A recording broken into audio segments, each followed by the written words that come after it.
The first is a demon that scrapes the throat with sand. Na, the old one of his clan, tastes only dust on the wind. His people, a small band of Australopithecus, move through the cracked ochre landscape like weary ghosts. The last of their flint tools are blunted, their wooden spears splintered against the armored hide of a fleeing Ankylosaurus a week past. Hunger is a constant, gnawing companion, second only to the fear that stalks the edges of their vision. This prehistoric life is a razor's edge, and they are falling. Now leads them over one more sun-scorched ridge, his hope as brittle as old bone, and then he stops. The others halt behind him, their soft grunts of confusion dying in their throats. Below them, nestled in a vast, dry canyon, is a boneyard. Not the scattered remains of a single kill, but a city of the dead. The skeletons of 100 giants lie half buried in the red earth. Colossal skulls, each bearing 3 immense horns, stare blindly at the unforgiving sky. Rib cages, vast as the holes of fallen trees, curve out of the dust. It is a graveyard of Triceratops, a place where generations of the great horned beasts have come to lay their bones. But of rebirth, those horns are spearheads, those massive femurs are unbreakable clubs. The shield-like frills can become shelters. It is a treasure hoard of osteodontokeratic technology waiting to be claimed, a gift from the ancestors that could ensure their survival for seasons to come. High cautious joy, a thing they have not felt in many moons, ripples through the clan. They descend into the canyon, their small, hairy forms dwarfed by the silent monuments to a bygone era. A young female, barely more than a girl, reaches out a hesitant hand to touch the tip of a horn as long as her entire body. Now feels a tremor through the soles of his feet. It is not the shifting of the earth, it is a footstep. A slow, heavy, deliberate tread that makes the very air vibrate. From the far end of the canyon, a shadow detaches itself from the cliffs. It is a Tyrannosaurus Rex, but one unlike any they have ever seen. Its hide is a roadmap of ancient scars, one eye is clouded and white, and it moves with the stiff, weary gait of immense age. It is not hunting, it is patrolling. The scarred king sees them. It does not roar with the explosive fury of a predator striking. Instead, a low, guttural rumble emanates from its deep chest, a sound like the grinding of continents. It lowers its massive head and charges, but the attack is strange, targeted. It ignores the terrified hominids cowering by a skull and instead smashes its snout into a towering ribcage nearby, shattering the bones into 1,000 pieces. The message is brutally clear. This is not a hunt for food. It is a violent expulsion. The beast wants them gone, away from this sacred ground. The clan scrambles back up the canyon wall, terror giving their starved limbs a desperate strength. From the safety of the ridge, they watch as the ancient Tyrannosaurus Rex comes to a halt in the center of the bone land, a silent, inscrutable guardian over the graves of its mortal enemies. The clan has found its salvation, and with it, a ghost whose motives are as terrifying as its power. Days bleed into a week. The clan does not leave. They retreat to a series of shallow caves in the cliff face overlooking the canyon, a precarious perch that becomes a watchtower. From this vantage point, a new kind of hunt begins, not for meat, but for knowledge. The great mystery of the prehistoric world below holds them captive. Shifts are established through grunts and gestures. The young watch while the elders rest, their sharp eyes tracing the movements of the scarred king, the promise of the bone land, the future forged from that osteodontokeratic wealth, is a pull too strong to ignore. They observe, they learn, and they endure the gnawing hunger. This is how survival skills are truly born, not in the fury of a chase, but in the patient, desperate gathering of intelligence. The Tyrannosaurus Rex is a creature of rigid habit, a prisoner of its own immense age. As the sun climbs to its zenith, searing the canyon floor, the great beast seeks the shade of a towering rock formation and sleeps. Its breathing is a slow, ragged bellows, a sound that carries on the hot wind. Once a day, in the cool of the late afternoon, it lumbers away on a consistent path, disappearing for a time to a water source none knows they cannot reach. They see its weariness in the slight tremor of its hind leg, in the way it now favors its good eye, turning its head to survey its domain. Its protectiveness is baffling. It is not hoarding a kill.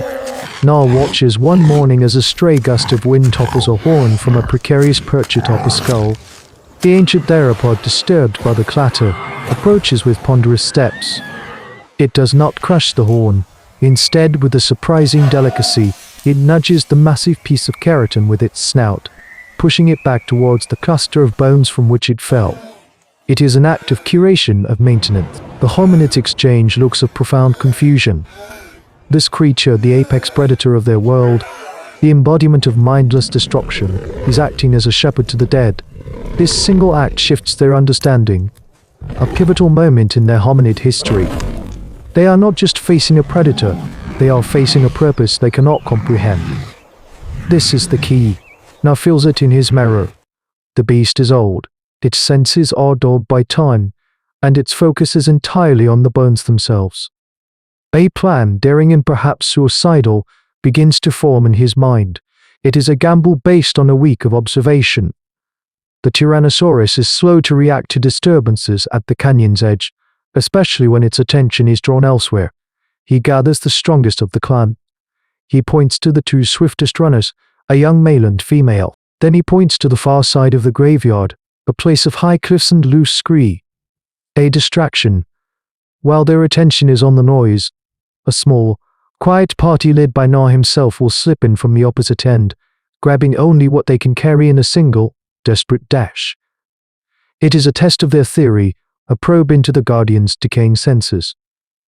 The runners look at Nar, their dark eyes wide with fear, but they nod. They understand the choice, their lives for a chance at the clan's future. As dusk paints the sky in shades of blood and violet, they prepare to descend. The signal is a sharp exhalation of air, a sound lost in the whispering wind.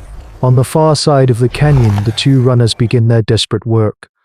They heave rocks over the cliff edge, a clattering avalanche of stone dust that echoes through the boneyard. The scarred king awakens. Its massive head lifts slowly, the one good eye blinking in the fading light. It turns its colossal body toward the sound, a low rumble of annoyance vibrating through the ground, just as Nar predicted. Now, he gestures, and his small team melts from the shadows, their bare feet silent on the ancient dust. The air in the graveyard is thick with the scent of old bone and sun-baked earth. It is a cathedral of giants, and there are thieves in the temple. Nar moves with a desperate focus, his eyes scanning for the most valuable pieces. He grabs a massive horn, its surface grooved and weathered, a perfect spearhead that will take a dozen men to wield. Another takes a section of a frill, its edge sharp enough to butcher hide. They are not greedy, their movements swift and economical. The clatter from the far cliffs continues, a fragile shield of sound protecting their fragile lives. But another sound joins the chaos, a series of high-pitched, chittering calls. From the shadows between the skeletons, new forms emerge. They are smaller than the Tyrannosaurus, a pack of sleek, hungry-looking Allosaurus. Drawn by the commotion, they are not here for the hominids. They're here for the bones, their powerful jaws designed to crack the ancient femurs for the rich marrow within. They are the true desecrators, the jackals at the feet of a fallen king. They swarm a massive Triceratops skull, their claws scraping against the bone. The scarred Tyrannosaurus sees them. A new sound erupts from its throat, not the low rumble of annoyance, but a full-throated roar of pure fury. It is a sound of such rage that Nar and his party freeze, pressing themselves into the dust behind the colossal ribcage. The great beast ignores them. It has forgotten the noise on the cliff. It has forgotten the noise on the cliff. It has forgotten the tiny, scurrying creatures in its graveyard, and slams into the pack of Allosaurus with the force of a landslide. The battle is a whirlwind of teeth and claws, a brutal primeval conflict over the sanctity of this place. The old king is wounded, a deep gash torn in its flank, but its rage is the rage of a monarch defending his legacy. It eases one of the scavengers in its jaws, the crack of bone sharp and final, and hurls the broken body aside. The rest of the pack, cowed by this display of ancient power, breaks and flees into the twilight. The Tyrannosaurus stands panting over the bones, its scarred body heaving. It turns its head, And for a heart-stopping moment, its one good eye fixes on the place where Na and his people lie hidden. There is no regression in the gaze, only a profound, bottomless weariness. In that instant, the clan understands. This was never about them. They were merely an annoyance. The scarred king is the guardian of this place, a final, lonely sentinel ensuring the dead can rest undisturbed. This is the emotional turning point that will forever shape their hominid history. They have witnessed an act of will, a purpose that transcends simple survival. A silent truce is born. They are allowed their toll of bone, their small theft, in exchange for the respect this sacred ground demands. Na gives the signal. They retreat, carrying their future with them, leaving the king to his lonely vigil. This single, terrifying encounter became a cornerstone in the foundation of their species. The clan now possessed the tools to thrive, but they carried away something far more valuable, a question.